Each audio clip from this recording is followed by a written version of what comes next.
I'm gonna get a real shower, not a Gatorade bath, because I want to get focused on Alabama. They got a 5-6 hour head start, so I'm not. I'll be honest with you guys, I'm not interested in celebrating that. We'll look back on that win, and that'll be great. But we're focused on the task ahead. That's the objective, and that's what our guys. They worked their tail off for 3 to 4 weeks to get this opportunity, and it was a 1-game season, and now it's another 1-game season. I'm not focused on Gatorade baths. But you guys gave us a lot of really positive rat poison. The rat poison that you usually give us is usually fatal. But the rat poison that you put out there this week was yummy. Oh, welcome in to the latest episode of that SEC podcast. I'm your host, Michael Bratton. I go by SEC Mike on Twitter. And I'm joined, as always, by my cousin Shane, who goes by Big Orange Vols on Twitter. What are you up to, you big Tennessee homer?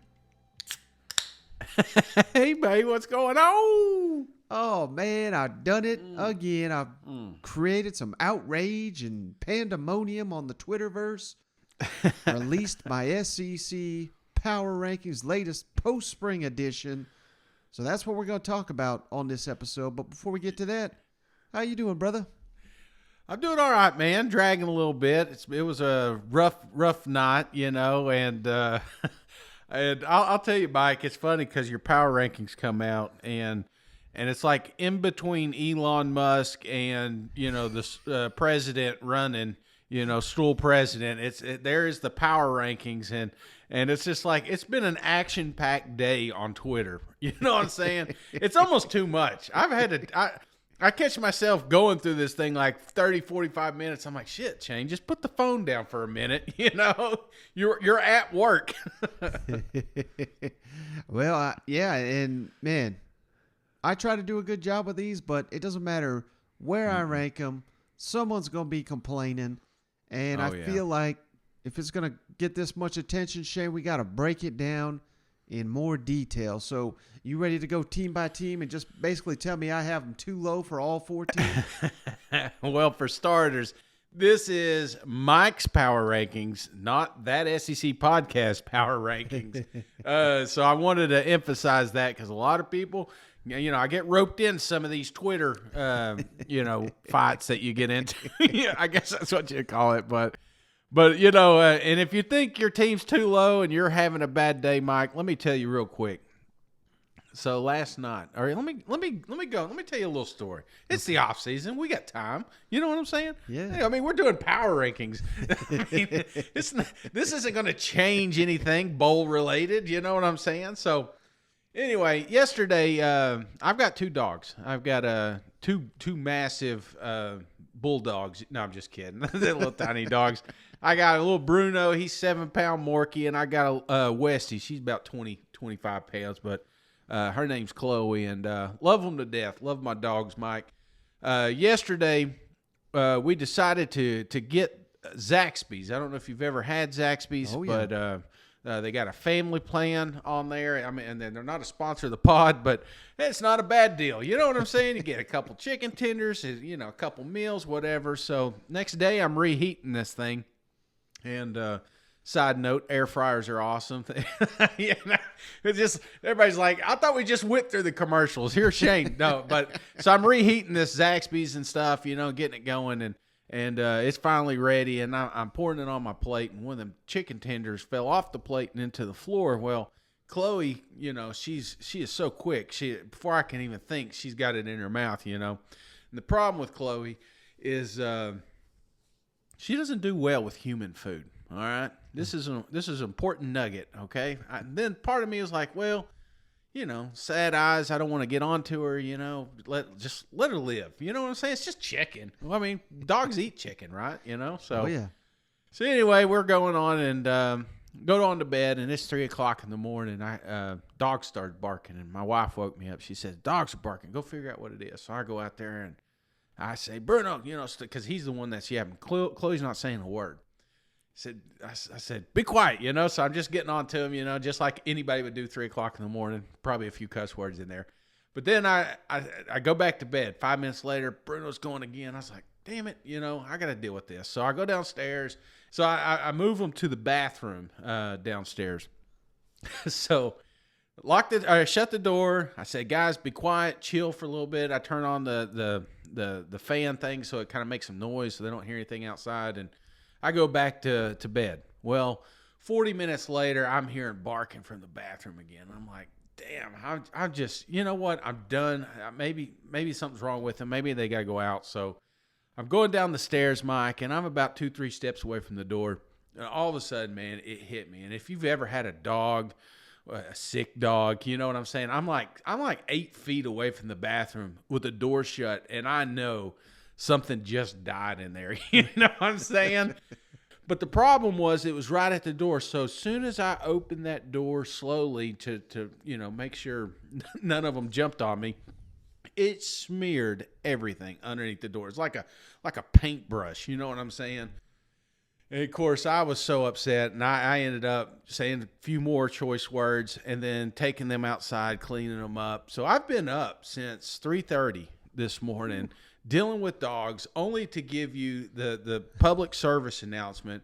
Please, please, please do not feed your dogs Zaxby's chicken. Oh, my God. Shane, that might be the worst story you've ever told on the Yeah, podcast. I know. It was. I mean, you just had to be there. You know what I'm saying? I'm gonna tell you, one of the crazy parts was when I came back in at they're outside, I could see each paw print out the door. So I'm mopping at 4:00 in the morning in my house. I don't ever mop, and I'm mopping my house.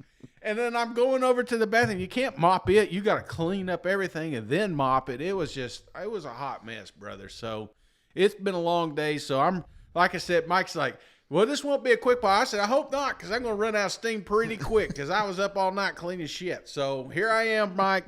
It could be worse. All right. So you may not like I'm saying all that to say this. You may not like where your team's at right now in a power ranking that Mike put out there, but it could be worse. You could be mopping dog poop at 3 a.m. Well, that's a great transition, Shane, to number 14 on the list. Number 14. The Vanderbilt Commodores. Oh yeah. Now, I mean, there's no debate at this point, right? I mean, they got to win a damn conference game before. This is basically the Vanderbilt slot until further notice, don't you think? Yeah, I think so, and I mean, I hate to say it, brother. In years past, we've been able to fluctuate a little bit from the 14th spot, but Vanderbilt keeps finding its home, and I hate that, and I think they're going to be a little bit more competitive this year. But early power rankings, I think that's the best spot for them. Yeah, and thankfully they've got a couple non-conference games to start the season, so they'll have some competition before they have to get into conference play. Mm-hmm. Yeah, absolutely. Number 13. Now, number 13, here's where already seeing some anger. The Auburn Tigers, 13. Ooh. Now, that's a place a lot of people got from the other teams, but for me, Shane, I believe they lost 5 in a row to end the season. Right. This is not necessarily a reflection on last season. This is all about this season. But, with transfers out of the program, the guys they've got into the program to supplement them, I mean, say what you want about Bo Nix, but I think that's a downgrade going from Zach Calzada to Bo Nix. I mean, hell, Bo Nix put the team on his back to get that LSU win. You know what I'm saying? You said downgrade from Bo Nix to Calzada. Is that what you meant? Right. So I mean, they're even worse at the quarterback position, and we don't even know if Zach Calzada is going to be the man. But I don't think it's going to be T.J. Finley after what we've seen the last couple of seasons of him. What we saw in spring. I got questions about the receivers. I got questions about the offensive line. I basically got a question on everything on Auburn's offense, Shane, except for Tank Bigsby there, who should be stellar. But again, if they can't block for him, I don't know how they're going to get any production on the offensive side of the ball. I think this is potentially a horrible year for Auburn. What do you think about that?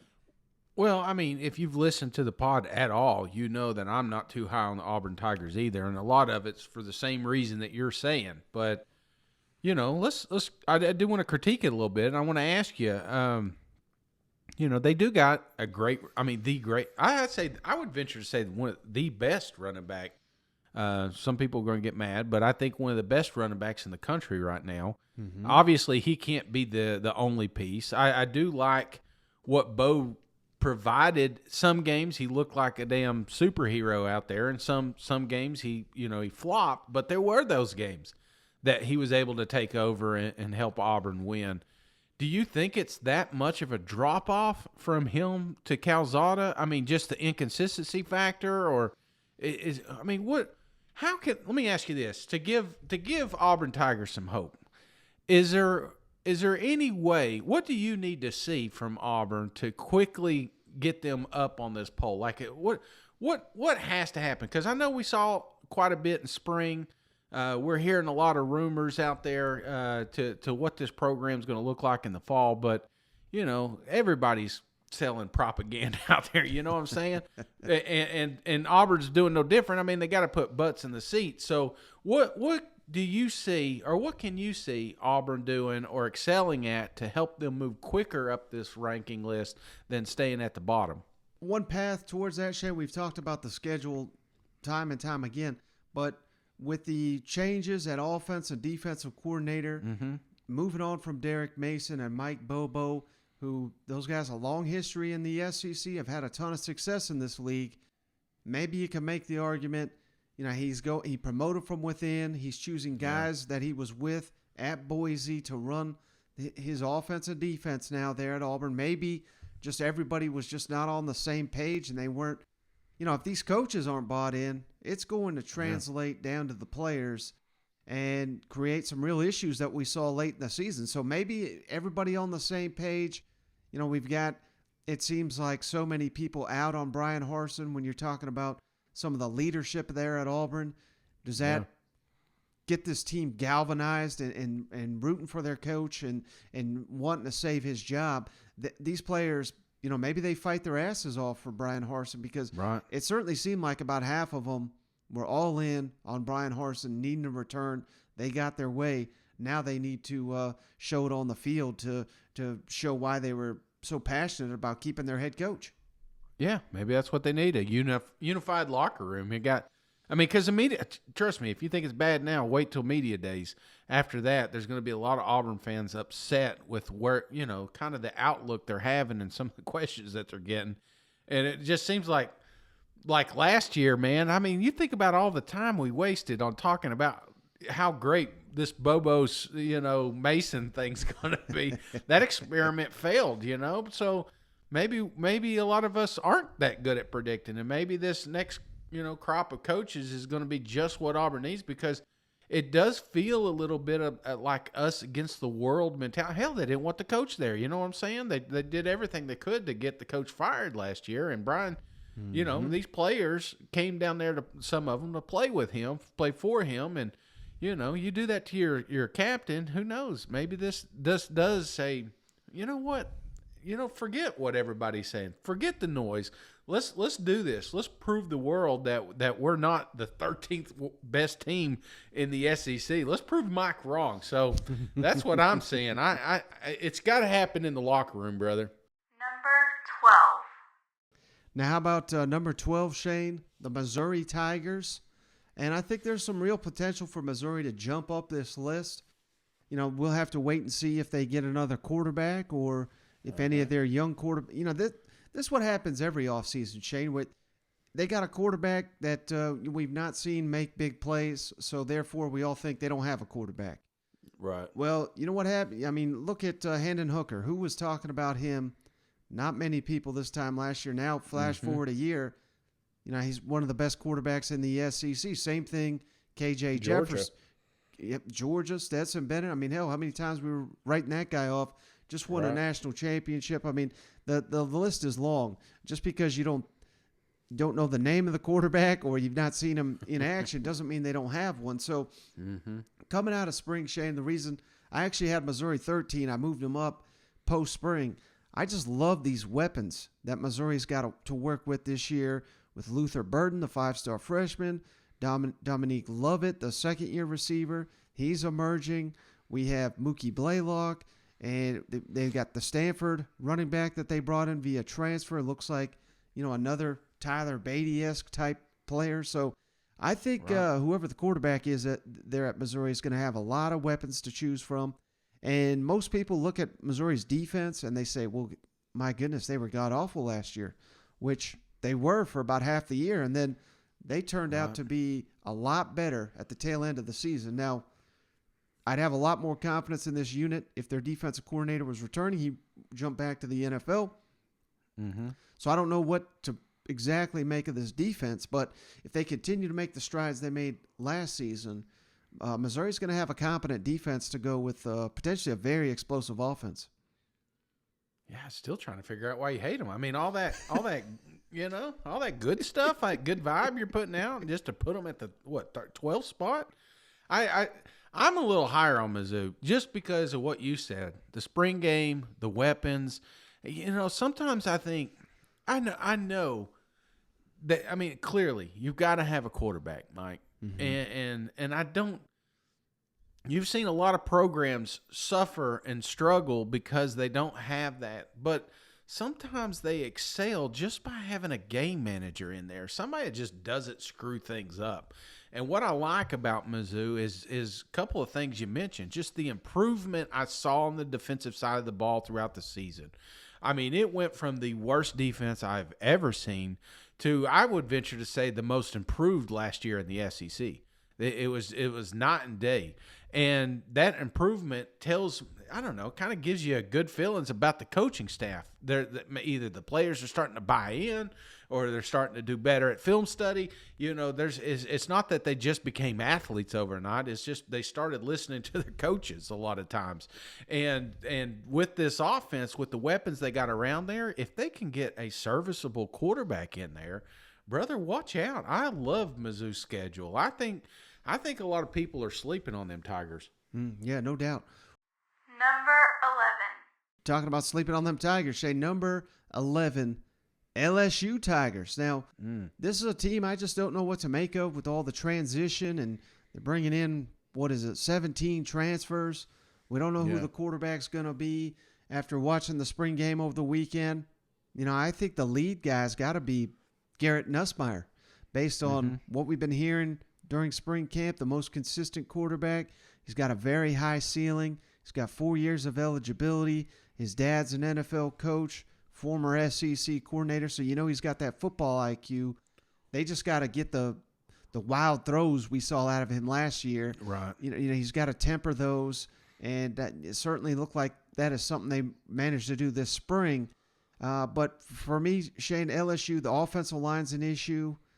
Defense, I love the defensive front, but I don't know if we have an elite secondary with all the moving pieces and the linebacking crew. They're basically a complete wild card to me, and we're going to learn a lot about them week 1 against Florida State in New Orleans, but they're a team I could certainly see rising up this list, but until further notice, I got to put them right here at 11. Now, is it the 11th spot? Is this more about question marks, or is this more about just gut feeling? I'm just trying to, because there are a lot of question marks about, what this Kelly offense is going to look like. There's a lot of, like you said, the secondary's a big question, but is it more just the unknown right now is why you're afraid to move them higher up your list, or is there just something like a glaring deficiency that this team's going to have? Yeah, I probably should have led with this, Shane. But, for those that didn't listen last season, the way I do this is basically if Team A meets Team B on a neutral field, the team I have higher, that's where I'm ranking them. This is not where I think they're going to finish in the SEC standings. But, yeah, so to answer your question, it's a lot of uncertainty, Shane. If LSU were to suit up tomorrow against South Carolina, a team we haven't got to yet, who's going to be the quarterback? I mean, we know for South Carolina that answer. LSU is going to be, having this guy gets a drive, this guy gets a drive, that guy gets a drive.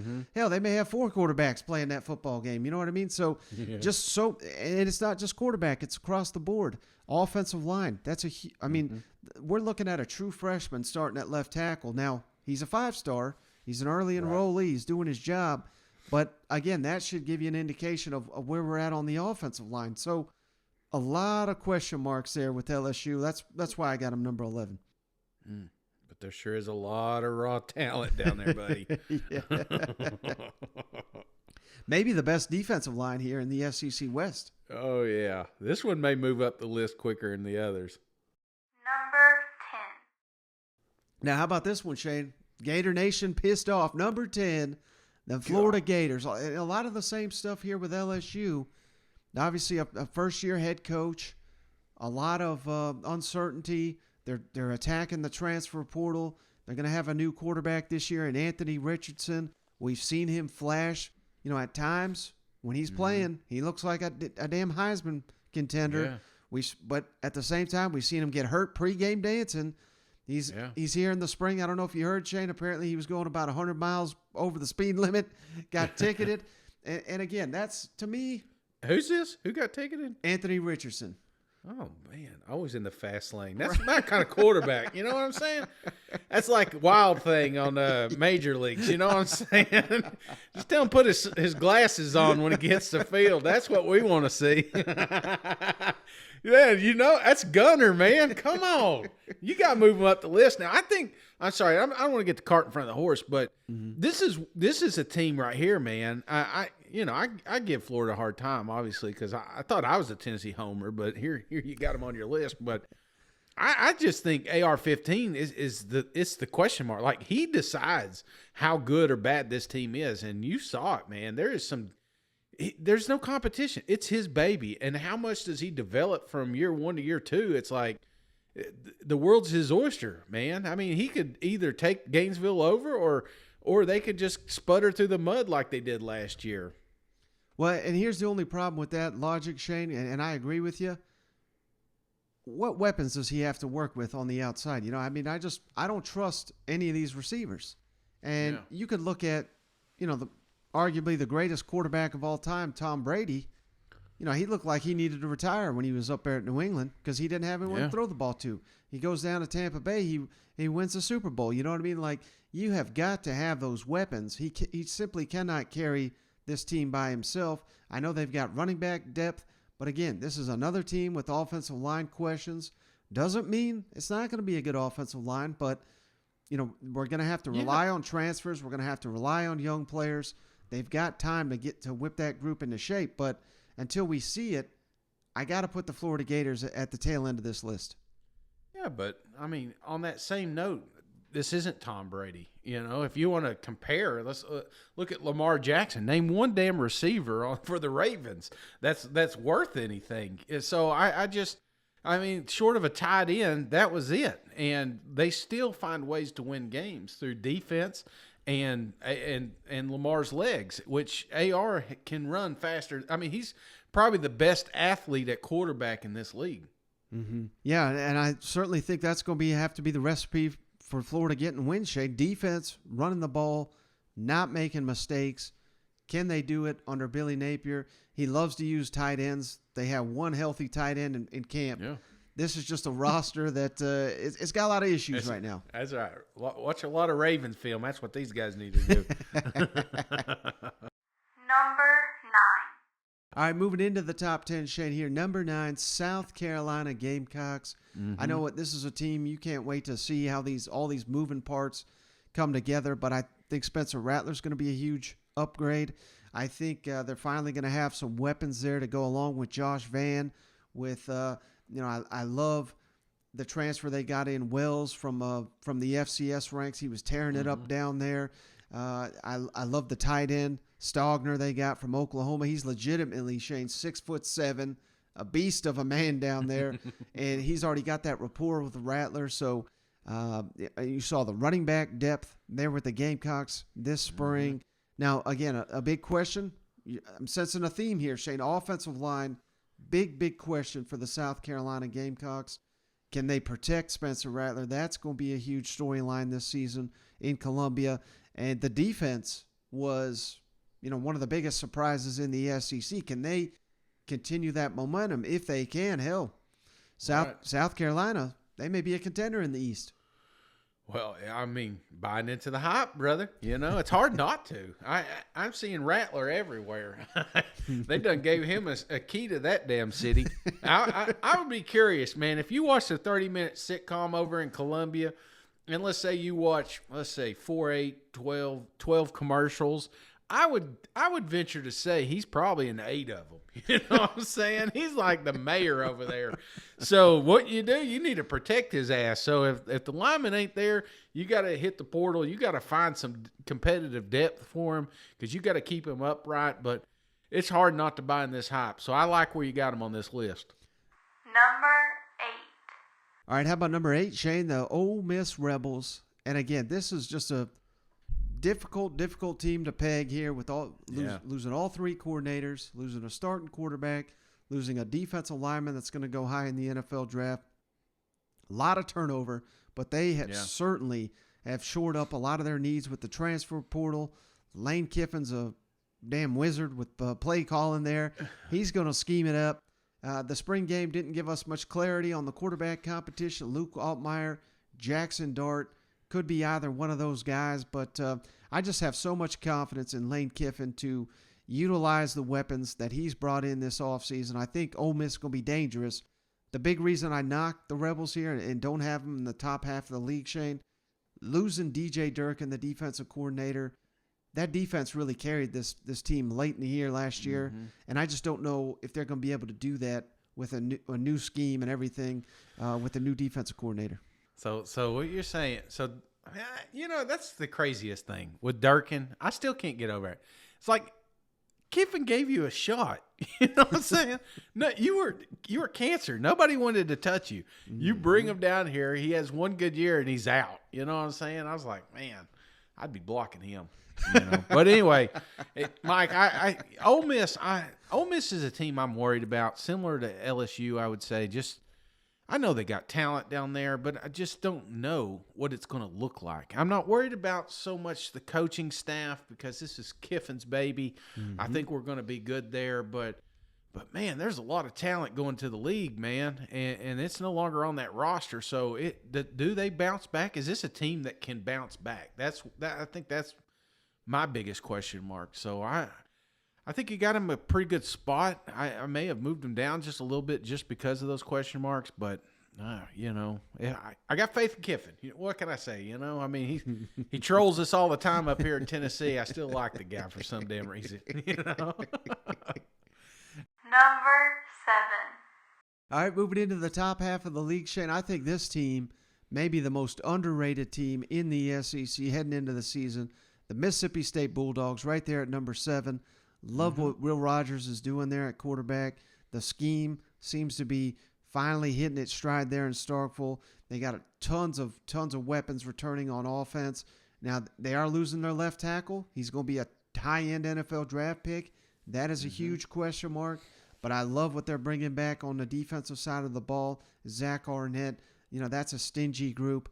And we're just now getting to the part where he's recruited for this scheme that he's running. He basically he inherited all these players. He inherited some good players, but he had to implement them into his system. Now these are guys that he's recruited and developed. So that could be another key to Mississippi State having a big season. What are your thoughts on the Bulldogs, number 7? Yeah, I like him, Bulldogs. I think a lot of people sleeping on them. You want to talk about power rankings, just 2 teams meeting on a neutral site.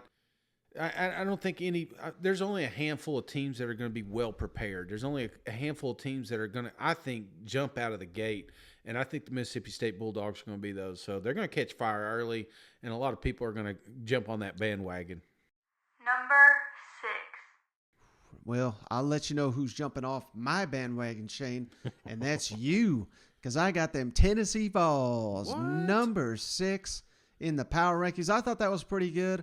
Vol Nation, not happy with me. We all know, Shane, the offense could be special this season. Josh Heupel, year 2, Hendon Hooker, Cedric Tillman, everything they bring back on that side of the ball.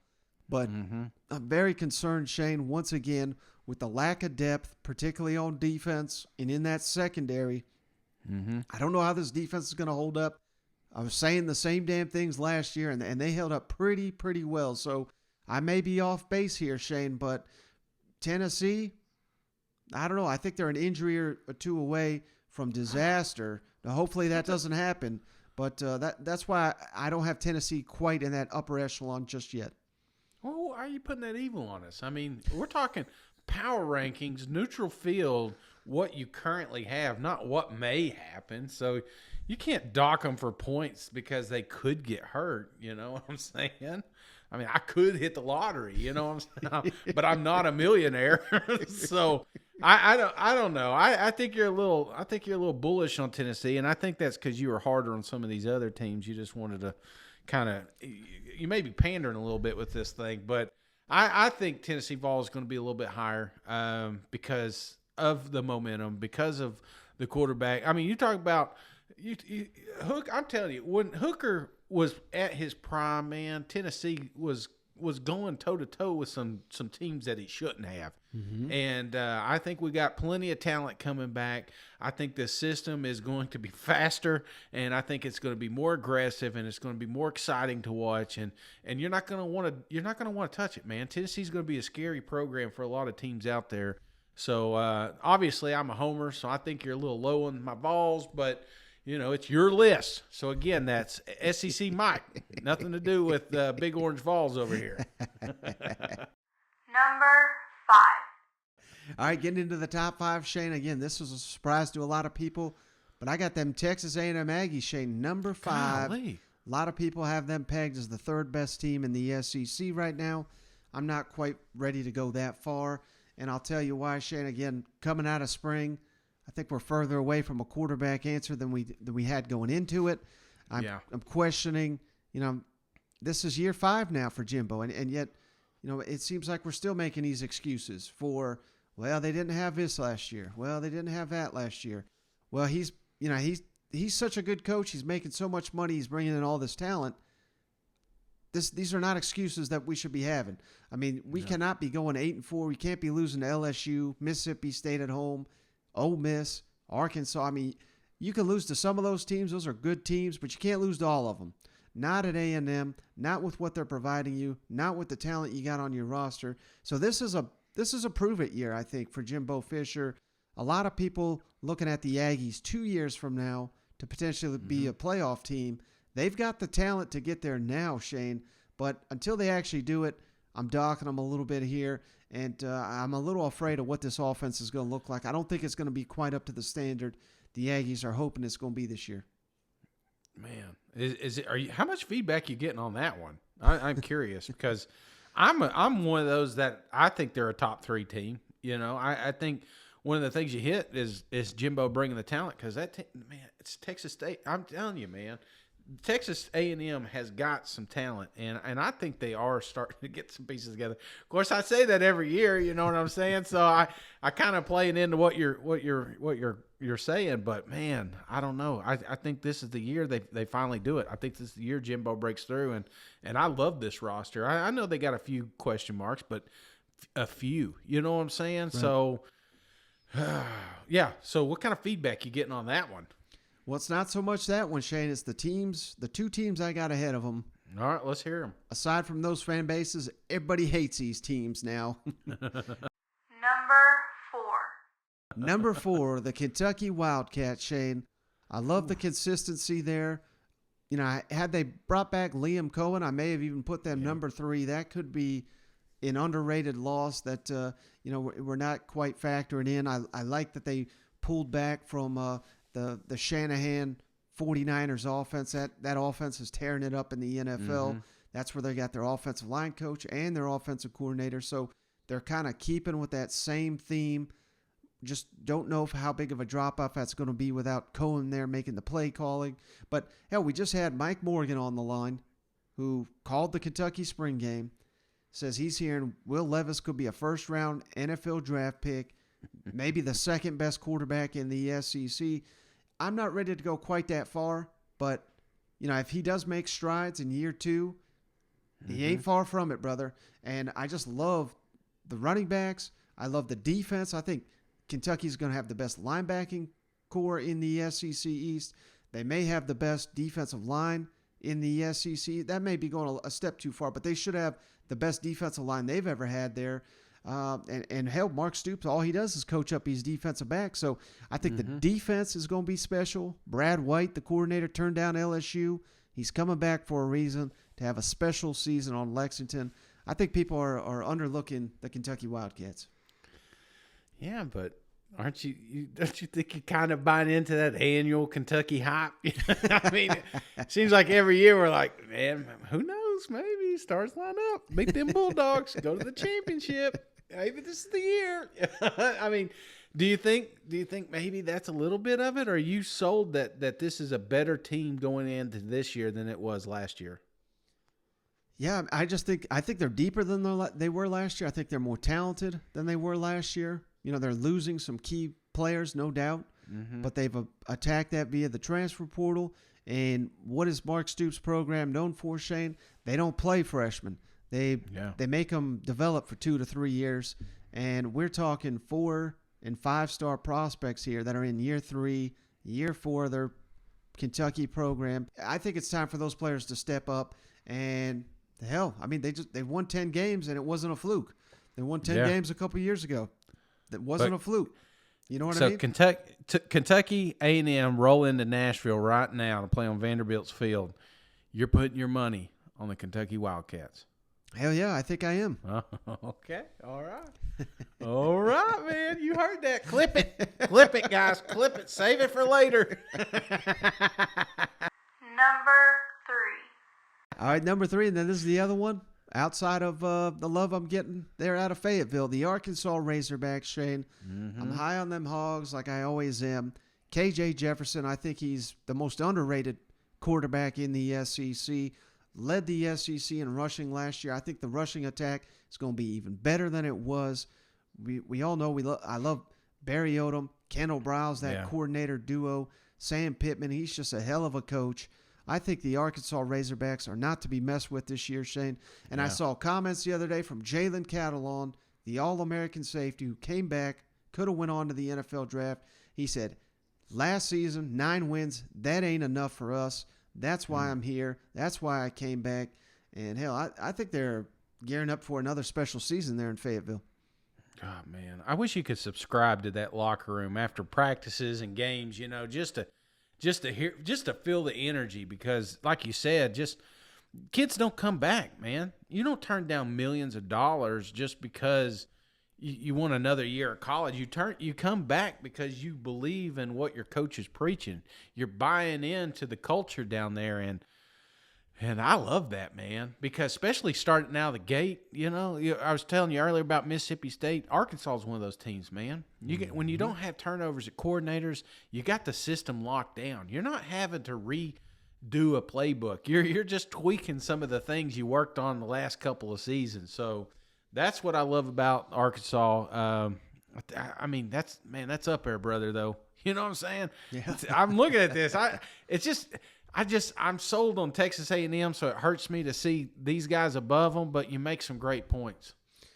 Number 2. Now, number 2, I don't think any surprise here. The Georgia Bulldogs, Shane, the defending national champions, losing a ton on the defensive side of the ball to the NFL, losing some stars on the offense like George Pickens, Zeus White, James Cook, off to the NFL. There's going to be some defections, Shane, but they have amassed so much talent there in Athens that it's going to be next man up. They're just reloading this thing here. You know, they may attack the transfer portal with a player here or there, but they are in such a good spot. They don't even have to do it. And, I mean, their biggest storyline is, can the guy that just won us a national championship, you know, how cemented is he at starting quarterback? And it's not because he's terrible. It's because they got some 5-stars sitting behind him eager for their chance. I mean, that's how loaded we are here in Athens. So Georgia Bulldogs, I think they're firmly in the top 2 in the SEC. No debate on that one, right? You know Kirby's sleeping good. You know, you just got us a natty, beat Saban. I mean, he's sleeping good over there in Athens. So is this a 1A, 1B type situation, or is there a gap between year 1 and 2 here?